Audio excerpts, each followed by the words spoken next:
Hey everyone, Cole Hoopingarner here. Thanks so much for all of your support. We are truly overwhelmed by the number of downloads we've received in such a short period of time, and we can't thank you enough for that. If you're looking for more Aftermath content in between episodes, like artwork and music from episodes, messages from the Shadow Council, and important dates in Aftermath history, be sure to follow us on social media. You can find us on Twitter at Group Firepit, Facebook at www.facebook.com/Firepit Creative Group, and Instagram at Firepit Creative Group Official. Very soon we'll be conducting an interview and question and answer session with me and Warren Davis, the writer of Aftermath and the composer of Aftermath's music. You can submit any questions you have about Aftermath, and we'd love to answer them for you. Send them to us at any of our social media profiles, or you can also email us at firepitcreativegroup@gmail.com. Again, thank you so much for all of your support, and we hope you enjoy this episode.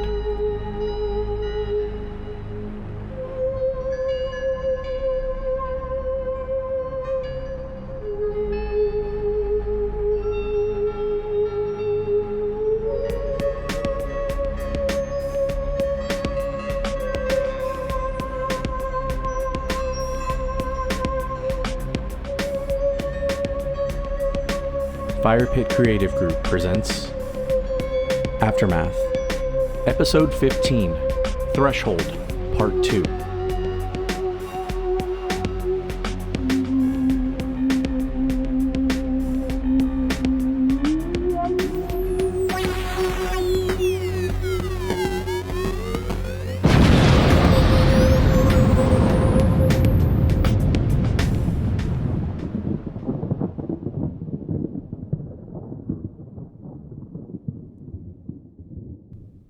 Phoenix Project Administrator Danielle Devenu reluctantly told the team in the laboratory about the altercation between law enforcement and those in the squalor.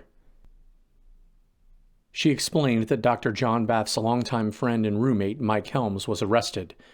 Mike's pregnant girlfriend, Mindy, was beaten and lay in a coma in the project's surgery room.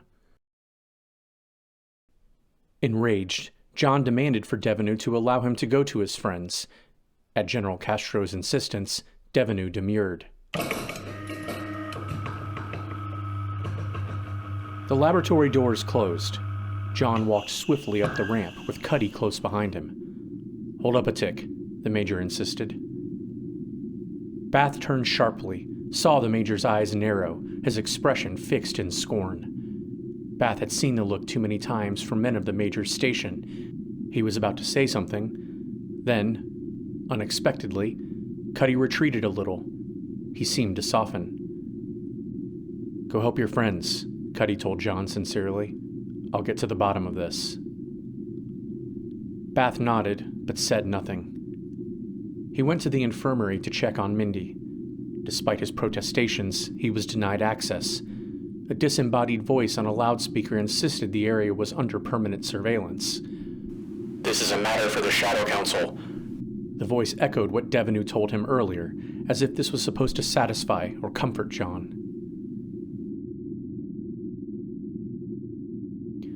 His heart raced, his mind soared. He felt full up of anger, fear, awash with things he, Castro, and Cuddy saw on the desolate surface of the planet, and printed words now etched into his brain. Literature both poetic and banal, about another world not his own. Realizing he was being watched by pinhole cameras, swiveling monitors, perhaps even the Law Division's spies, Bath retreated towards his quarters. John's pace slowed when he saw his student and protege, Harumi Gale, standing outside his apartment, talking to a tall man. Harumi looked up at the man Bath did not recognize. She nodded.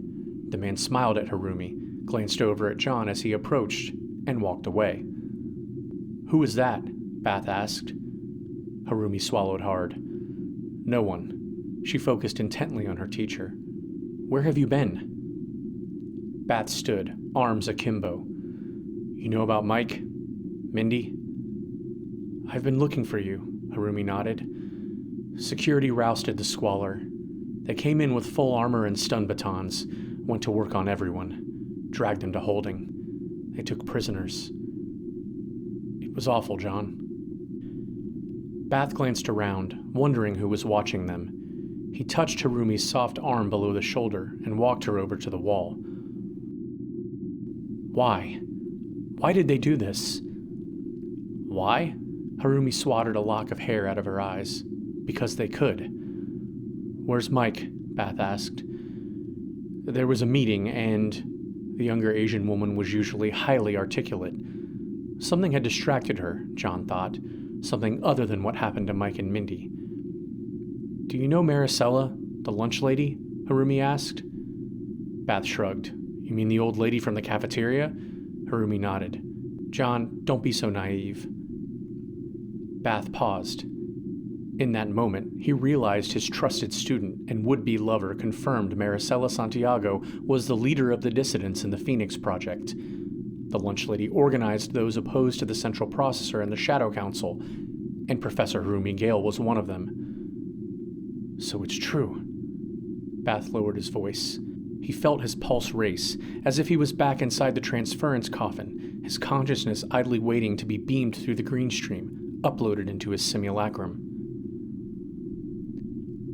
Harumi pressed her lips together tightly, neither confirming nor denying her involvement with the dissidents. You asked about Mike and Mindy. I understand Mindy's in the infirmary, but she's in a coma, John said. He closed his eyes for a moment, remembering not long ago when Mike asked his help in terminating Mindy's pregnancy. As much as they may have wanted a child, or been proper parents, the Central Processor forbade maintenance workers such as Mike and Mindy from cohabitating or procreating. This angered John, but he was distracted by his responsibilities in the laboratory, exploring the surface of the Earth above. The most help he could be was to seek out the assistance of his own mentor, Dean Catherine Rand, the head of the Phoenix Project's Academy. John thought that if anyone could pull strings, appeal to the Shadow Council, it was Rand. She was one of the oldest living members of the project, and she had a way of convincing people to do what she wanted, especially John. John? Harumi reached up, touched Bath's unshaven cheek, bringing him back to the present. Are you all right? Mindy, John said, then inhaled deeply. She lost the baby? Yes. And Mike? John asked. Harumi glanced down the corridor. The lunch lady and the dissidents forced that bitch in law enforcement to release the prisoners. Mike's probably in the infirmary with Mindy. Bath shook his head. He felt Harumi reach out, taking his hand in hers. Here, she said. Come with me. You shouldn't be alone. Bath nodded and walked with his student away from there. He felt wired, restless, most of all, helpless.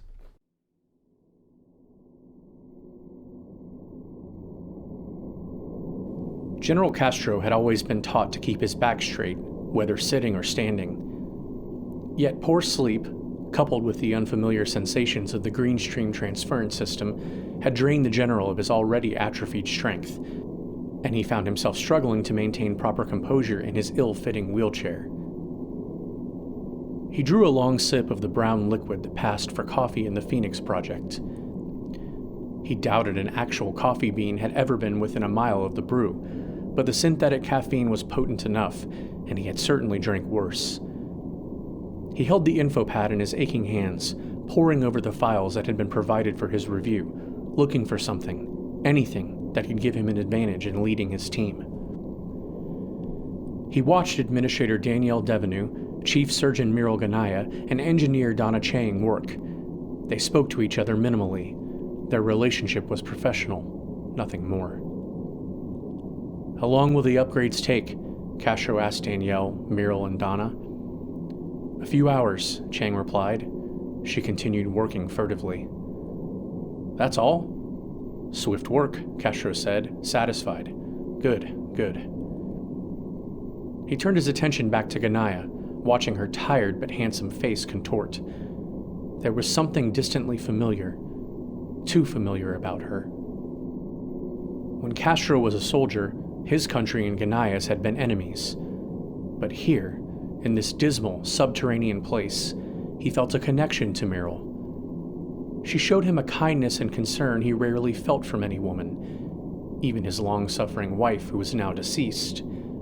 Ganaya was authentic, a master in her field who cared genuinely, practiced her trade with authority, but without the ambition exhibited by Devenu and Chang, without the unchecked confidence of Major McGillicuddy, or the arrogance of Professor Bath.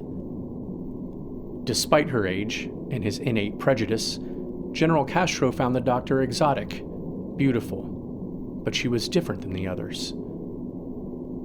Castro watched Ganaya speak to Devenu. "I'll be back," she told the project administrator. "Where are you going?" Danielle pulled bright, flowing blonde hair into a ponytail behind her head. "I'm the chief of surgery, Danielle," Muriel responded seriously. "There are still injuries to attend to. Until they go back in the green stream," she glanced over at the general, "it would seem I'm needed more in the clinic than I am here." Danielle exhaled hard. "Fine, go. If we need you," Ganaya cut her off. "I understand, Danielle." Castro's tired eyes focused on the doctor's elegant, olive-skinned hands clutching something above her breast. It was a necklace of some kind. She fingered the chain, then tucked it under her clinical scrubs. But in that moment, Ganaya looked at him, allowing a brief smile. There was something familiar about the amber jewel at the end of the chain, Castro thought, as he watched Ganaya cross the room. When Ganaya had left the laboratory, Castro turned to Danielle. "Devenu, if you have a moment." Castro directed the project administrator's attention to files and journal notes spread out across the brushed steel conference table. "These personnel files you've given me, they won't do." "What do you mean, General?" Devenu asked, walking to the general's side, away from Dr. Chang. "I gave you the central processor's detailed personnel profiles on your team." Castro frowned. "Yes, of course. When you introduced me to Cuddy and Bath, you made clear their strengths, their confidences, and insecurities. They didn't appreciate that." "I didn't mean to embarrass them," Devenu relented, her blue eyes a shade paler. "Of course not." Castro leaned on an elbow.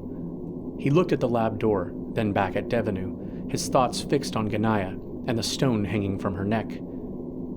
Castro recognized and remembered it, but was unsure why or how. What was its significance?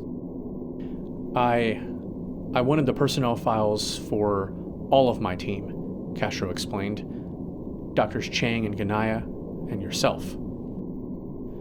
Danielle shrugged, unsure why Castro was just now requesting this information, or how to proceed.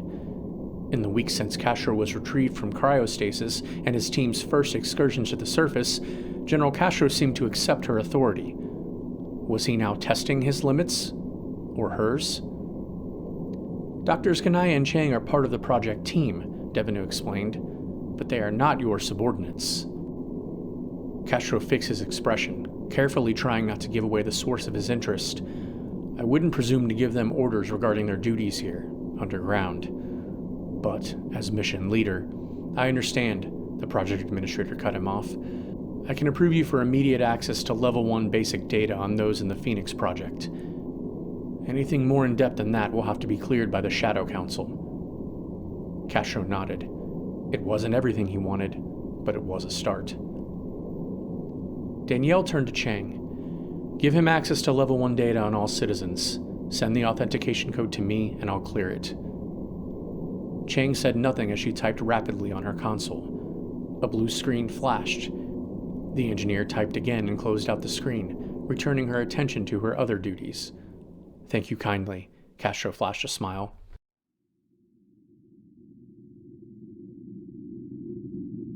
Major Leonard McGillicuddy found his commanding officer, Colonel Dana Marsh, as she was returning to the Phoenix Law Division's headquarters on the upper levels of the project. "Colonel," Cuddy called out as he approached. "Dana!" Marsh turned abruptly to face her subordinate. "Where the hell have you been?" Cuddy stood near Marsh, holding open the glass door to their office space. "You know where I've been," Cuddy said, his brow furrowed. The older law enforcement officer pushed Cuddy slightly. "What's this?" Her fingertips touched the small incision marks in the major's scalp. Cuddy sighed. "That's where the machine ports into our brains. My God. Marsh shook her head as she led the way through the doors into the offices. It's true. All of it. Cuddy nodded. My office, Marsh said. Cuddy followed. So, you heard? Marsh said, walking into her glass-walled office. She motioned for the major to take a seat. I want to hear it from you, Cuddy said. Colonel Marsh pressed a button under her desk. The transparent fiberglass walls quickly frosted over. Cuddy and Marsh couldn't be seen or heard from those outside the office. The lieutenant and corporal went off the grid, Marsh said. She took a seat behind her curved, cream-colored desk. Something about it reminded Cuddy of the porcelainization coffins. They did a recon of the squalor, Marsh continued. Excessive force, to be sure. Rounded up every unauthorized prawl that didn't flee back down below. Cuddy's posture was perfect, but his head tilted slightly to gaze down at his superior officer, trying to ascertain her demeanor. I never authorized or ordered anything like that, he said. Of course not. You think I did? The colonel shot back. Still, they're your command, Cuddy, and it's my ass on the line. Cuddy was used to speaking candidly with Marsh. After his parents passed away, the colonel, then a major, recruited him into the law division. She was more than a respected leader. He loved her like a mother, the only confidant or friend who saw him at his most vulnerable. I'll talk to them, Cuddy assured her. I'll beat some sense into them. Marsh shook her head. I took them off duty, Cuddy. Cuddy's eyes narrowed. Look, Colonel, I understand you've got to do something. But the lieutenant is a watch commander. If I'm away on this assignment in the lab, he's the next in command. The men will follow him. Not anymore. Marsh's words were direct, implying Cuddy was responsible. He was the one being punished. I need you back, Cuddy. Colonel Marsh stood. Colonel, Respectfully, I can't do that. Marsh raised a thick eyebrow. What's that, Major? She walked around the desk, leaning in front of Cuddy. Dana, you know about what we're doing down there. You have connections on the council. This work is important. I can't stop now. They need me. If we're unsuccessful, the Phoenix Project, none of it will matter. Marsh shrugged dismissively with her whole body. And if we aren't successful at controlling the population here, your mission won't matter. If that bitch from the cafeteria and her cadre from the lower decks force our hands, we'll be outnumbered. There'll be anarchy. Cuddy bristled. The major's use of the word seemed alarmist. Anarchy, he said, while thinking of his fellow explorer, John Bath, a self-professed anarcho-syndicalist. Do you understand? Marsh said, leaning close to her subordinate. Despite being almost a foot shorter than Cuddy, he never ceased to find her capable, imposing. Colonel, permission to speak freely? Oh, come off it, Cuddy. We're like family. The major didn't turn to face Marsh as she walked around him. Our security forces are meant to protect the population, not control them. Marsh scoffed. What's that supposed to mean? Cuddy wasn't sure if she was intentionally pushing him, trying to irritate him, force a conflict of some kind. She had done it before, but that was when they were in the gym sparring, or when she was encouraging him in an active investigation. This felt different. Cuddy continued. You said, if we aren't successful at controlling the population, Marsh interrupted, annoyed. I know what I said, damn it. Don't repeat back to me my, yes ma'am, and don't interrupt me. You know who you remind me of? Marsh asked Cuddy as she came around his other side to face him. Damn it, Cuddy. You're just like your father. He was my commander, you know. He trained me. Colonel Marsh's voice trailed off for a moment. It was obvious she remembered Cuddy's father fondly.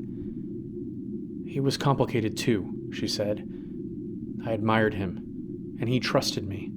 We made promises to each other, took oaths that we couldn't keep. We do the best we can, Colonel, Cuddy said. Marsh scoffed again. That's right, and I'm telling you, Cuddy, I'm asking you to trust me. We all have our calling, and yours is here. She reached up to squeeze the Major's shoulder. We weren't meant for that world, you understand? This is all there is for us. This is all there ever was.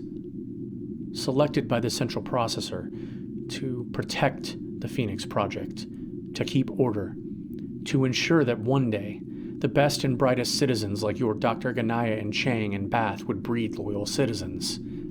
Colonel Marsh let go of Cuddy's shoulder. Her face went blank. She turned away. Only the elite were ever meant to go back, Cuddy. Not you, not me. They would go home. Cuddy watched Colonel Marsh walk to the opaque wall. Her eyes seemed to glint, staring at the frosted glass that revealed no reflection. In the meantime, this is our charge, our sworn duty, Cuddy. She turned back to face the younger man. It was never supposed to be us. It's never going to be us. And the sooner you get that through your thick, complicated, pinpricked skull, the sooner we can go back to work. Confused, Cuddy nodded reluctantly. Yes, ma'am. He pivoted on one foot. That is all, Marsh said, dismissing him. In a corner of the Phoenix Project's common area, Harumi Gale sat across from Dr. John Bath. She knew he was angry about the situation with Mike and Mindy, but couldn't help but notice her mentor also looked pale. He refused food. You're shaking. Harumi reached between them, her hands on top of John's. It's gonna be all right, she tried consoling him. After a long silence, John looked up from the plate of uneaten food near his elbow. You don't know that. Fine, Harumi said. She couldn't help but wonder what Bath would think if he knew that only hours earlier she was in his quarters.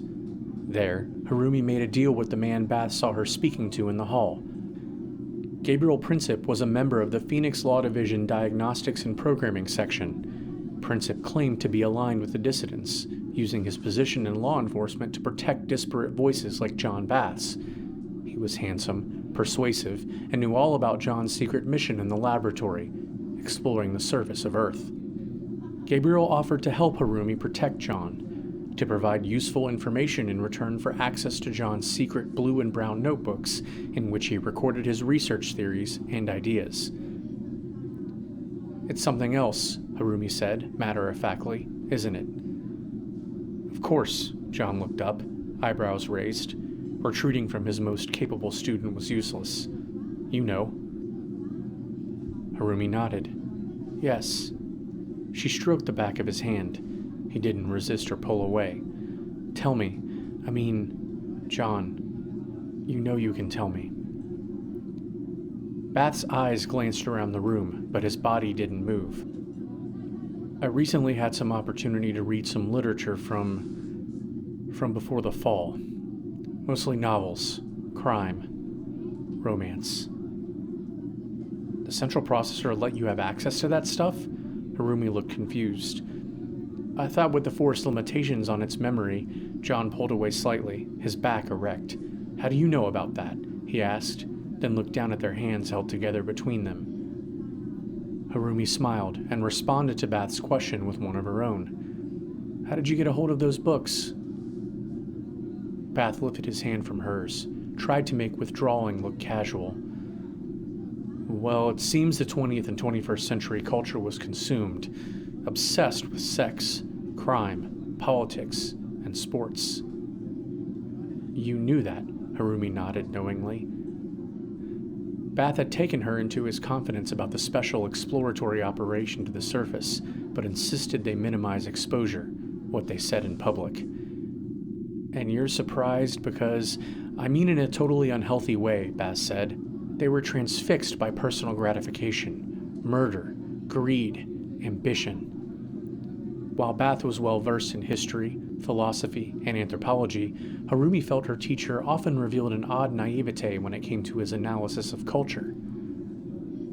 You're the one who turned me on to objectivism, John, Harumi pointed out.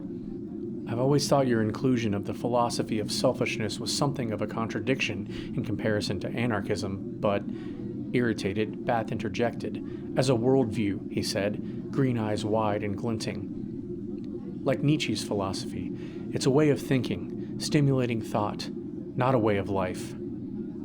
Harumi shook her head. Let's be honest. We've always been honest with one another, right? Yeah. Bath debated whether he should reach out to her again. Did he feel vulnerable? Or in his anger, frustration, was he defending himself against that feeling? Right, he said, obviously distracted. You've modeled your life, your lectures, and your practice around an outwardly anarchical defiance of the system, Harumi said, but a devotion to self-interest. Bath nodded. As a means toward self-preservation, yes, but not for self-gratification. Fine. Then what's got you so upset? Since she was a teenager at the academy studying under Dr. Bath, Harumi Gale had always been intrigued by her teacher's intellect. What others saw as arrogance, she saw as assuredness, confidence. She admired the way John presented seemingly contradictory belief systems, forced his students to reconcile them, let them tear apart his ideas in presentation and on paper. His sense of grace enthused them in public, and then, in private, over drinks or while analyzing some logic or linguistics problem, John opened up, told the students what he really believed. Usually that meant taking them into his confidence, insisting the psychological tension and physical demands of life in the Phoenix Project were doomed to failure. We are the dead, he would say, sometimes repeating himself over and over in an almost poetic, however distant way. It was this side of John Bath that Harumi Gale loved. It was this man that she wanted desperately to love her back, but it was an unspoken rule that neither was going to go there, not verbally, not physically. Bath continued. I always assumed the cause of the destruction of the world was pure political, social, and economic instability, proliferation of weapons of destruction. An unused weapon is useless to those who desire the power that comes with building, supplying, and selling them. Random but purposeful acts of violence in the name of a cause. Maybe I was... Bath didn't finish his characterization of himself. I never imagined that the instability of culture itself, not the failure of governments, was responsible for the fall.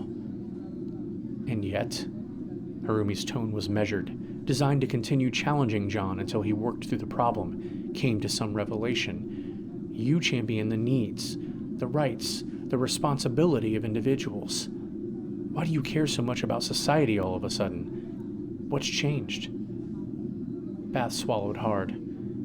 It's all mixed up here. He pointed at the table. I can't process it, analyze it, understand or make sense of it. Not right now with all of this going on. But our ancestors were ruled by their passions. It's reflected in their art, their habits, their actions. Harumi raised an eyebrow. What's wrong with passion, John? The impetus for great art. Bath nodded. And ambition, murder, devastation. Harumi shrugged, then took a chance. She placed both hands on the table. That's what I admire about you. Honest to a fault, both in your longing for the truth and your abject dread for what it might actually mean. John gazed at Harumi's hands, always impressed by their slender elegance. Stop that, he demanded, without meeting her eyes. What? Harumi grinned coyishly. I'm not doing anything. I know what you're doing, damn it. You like that I challenge you, she said. You need someone to challenge you. Yes. John thought of his roommate Mike Helms and Dean Catherine Rand. His two longest, closest relationships were totally different. While Rand had been a mentor and a lover, she influenced John intellectually. It was Mike who impressed John morally, made him a better person. John considered his students at the academy. Most came and went, and few other than Harumi made a lasting impact on him. Now, he was working with General Benjamin Castro, Major Leonard McGillicuddy, Danielle Devenu, Muriel Ganaya, and Donna Chang in a secret mission to the surface of the planet. They were colleagues, counterparts who challenged each other as the assignment demanded. But were they friends? Yeah. John gazed at Harumi's hands before him, an olive branch of sorts. I do need you to challenge me. He glanced around. We have to challenge all of this. Harumi, what if we were able to go back to the surface, and there was nothing there worth saving? No culture or pillars of institutions worth rebuilding. Harumi let her smooth hands fall back into John's. Her thoughts retreated briefly to Gabriel Princip, their search of John's apartment for the journals and notebooks. Princip took the books with him, promising to return them. After a long pause, Harumi asked, John, does this have to do with your father? Bath shrugged slightly.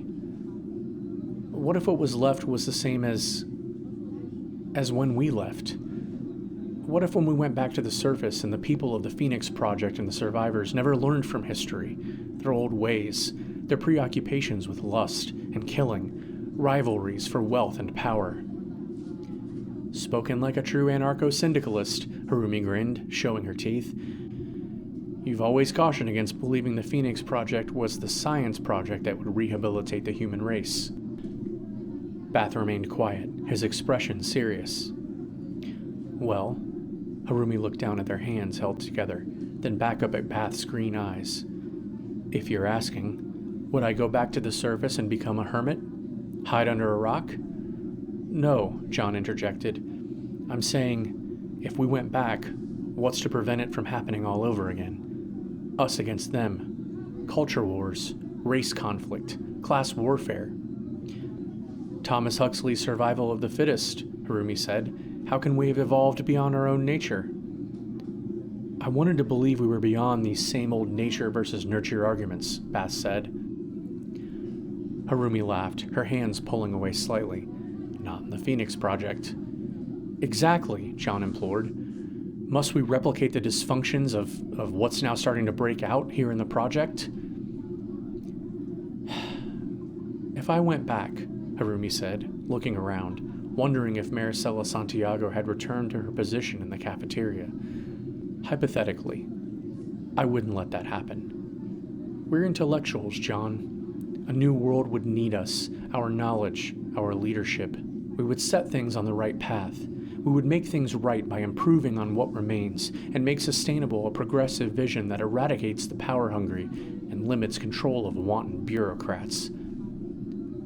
John's eyebrows arched. What do you mean, eradicates?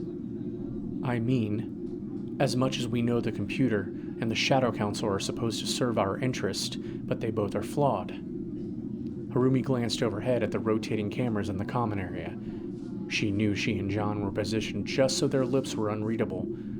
We are now expected to serve them. They control because they can't create anything. A system like that must be destroyed. Harumi felt a shiver through John's hands, watched his forearms tense.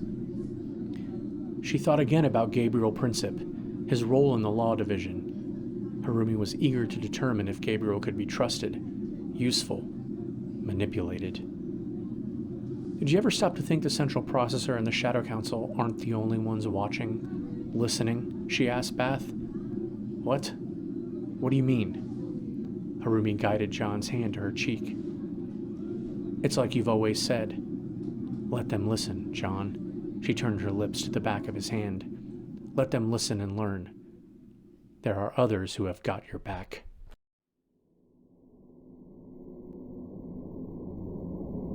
While the others attended to their routines, General Castro slept in the laboratory. He awoke to the sound of Donna Chang working, tapping away at her computer station. The engineer nibbled food and sipped at coffee at her elbow. Castro breathed deeply. He retrieved the hard copy personnel file on Dr. Ganaya that lay nearby. The data was tediously surface level, but informative nonetheless.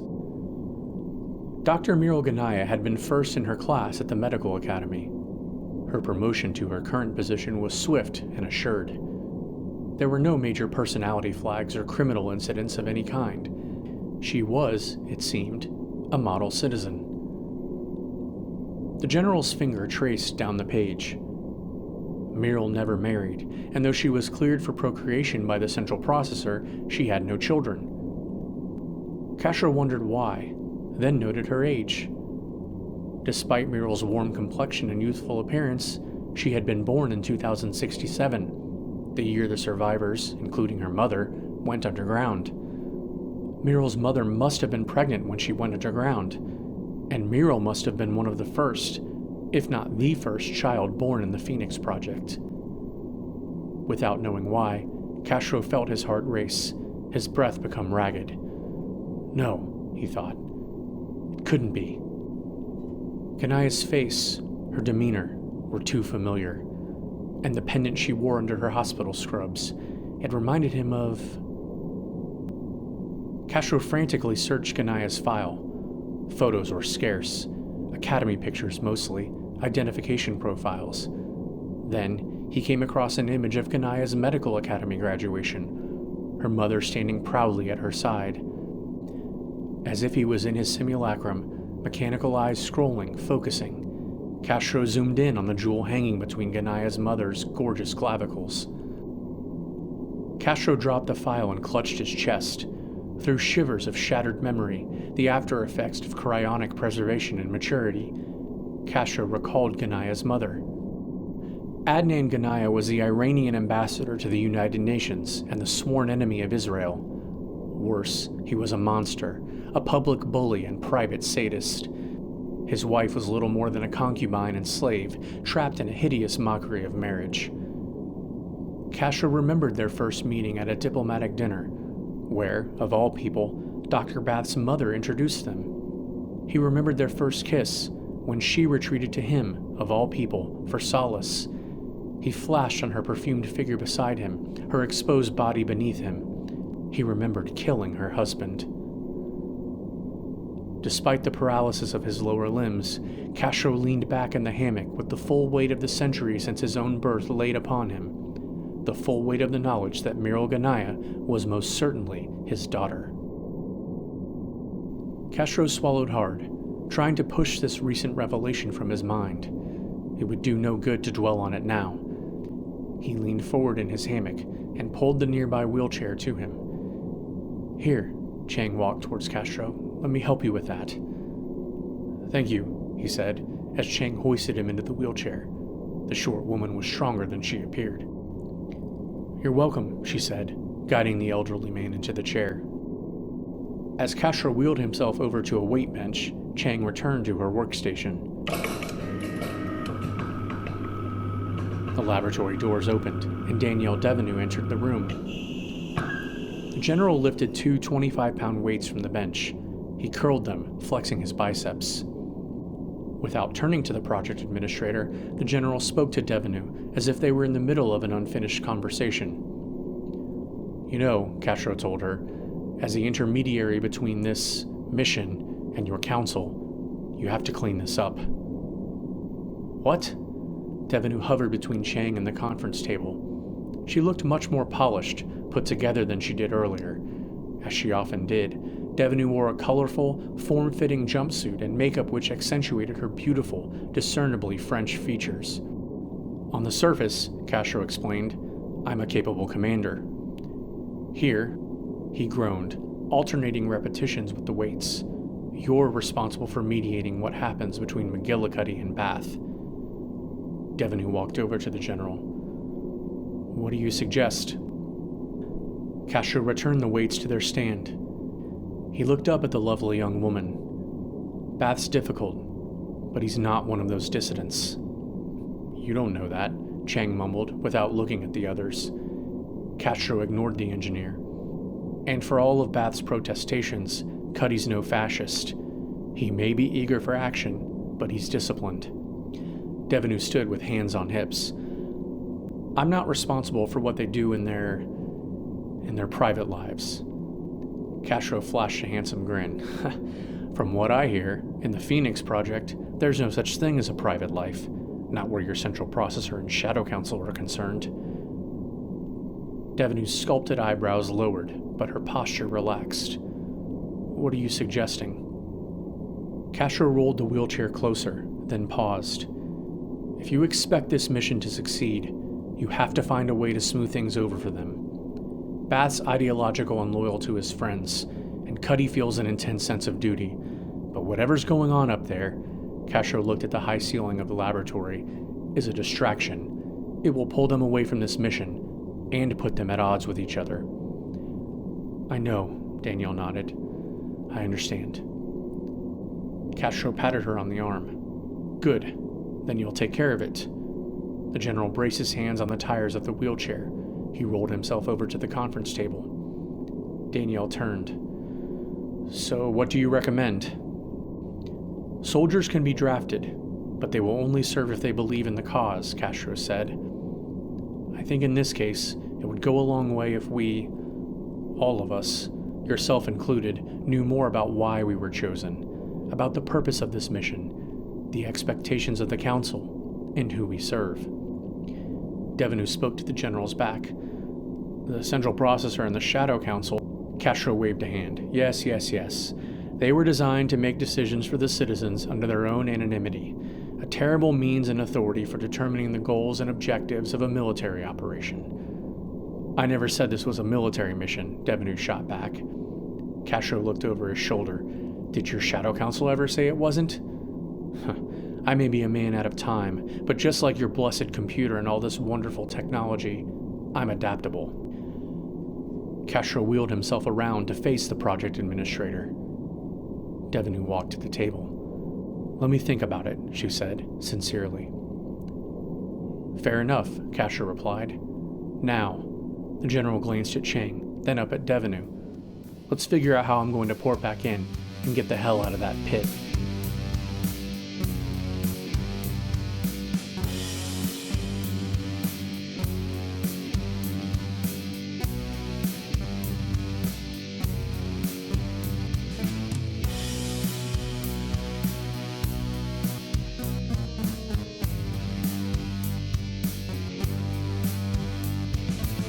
Aftermath, a Fire Pit Creative Group production. Based on a story created by Rhett Davis, with characters created by Rhett Davis, Warren Davis, Willem de Greef, and Cole Hoopingarner. Original script by Warren Davis, with Cole Hoopingarner and Willem de Greef. Narrated and produced by Cole Hoopingarner, with music by Warren Davis. Links to the sound effects used for Aftermath can be found in the description section of each episode. Aftermath and its story and characters are copyright 2019 by Fire Pit Creative Group.